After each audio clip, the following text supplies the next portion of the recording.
சொல்றா, இந்த வாக்கு தத்தம் பண்ணினவர் உண்மை உள்ளவர் என்று எண்ணி அந்த அளவுக்கு கொண்டு வந்துருச்சு இருதயம். ஆளவே மாத்திருச்சு வார்த்தை. நான் இயேசுவை ஏத்துக்கும் போது எனக்கு பைபிள்னா என்னன்னு தெரியாது, ஆதியாகமம் எங்க இருக்குன்னே தெரியாது. ஆனா இன்னைக்கு இவ்வளவு தூரம் வந்திருக்கிறான்னா என்ன அர்த்தம்னா, வார்த்தை ஆளவே என்ன பண்ணிருக்கு, மாத்திருக்கு. அது உங்களுக்கு தெரியுமா? அதனுடைய தன்மை என்ன, அது குண அதிர்ச்சி என்ன,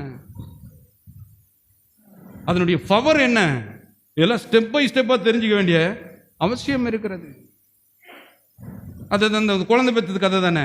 நிறைய பேர் இப்படிதான் அதே தான் சொல்லி அங்கேயே இருக்கிறது.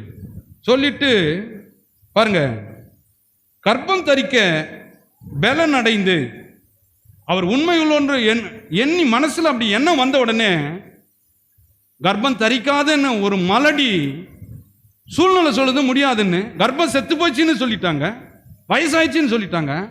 ஆனால் அவர் உண்மை உள்ளவர் என்று எண்ணின பொழுது அந்த செத்த கர்ப்பம் என்ன அடையுது? எத்தனை பேர் விசுவாசிக்கிறீர்கள்? உங்களுக்கு தெரியுமா?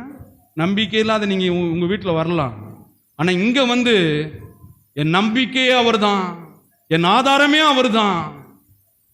நான் உங்களுக்கு விசுவாசத்தில் 3 படி காமிச்சேன். 1, ஆபிரகாம் வீட்டை விட்டு தேசத்தை விட்டு இனத்தை விட்டு வர்றது 1.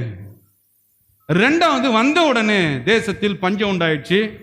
அந்த பஞ்சத்தின் மத்தியிலும் ராஜாக்கள் எப்படி போரிட்டு ஜெயித்து கர்த்தர் தான் என் ஆதாரம் என்பதை அவன் அறிந்து கொண்டான். 2வது ஸ்டெப்பு, பஞ்சத்தில் அவர் என்னுடைய சோர்ஸா இருக்கிறார், ஆதாரமா இருக்கிறான்னு தெரிஞ்சுக்கணும். 3வது, குழந்தை பிறக்காது என்பதை சாத்தியம் இல்லாததை போன வாரம் என்ன காமிச்சேன், சாத்தியமாக்கி காண்பித்தார் என்பதை 3வது படியை காமிச்சேன்.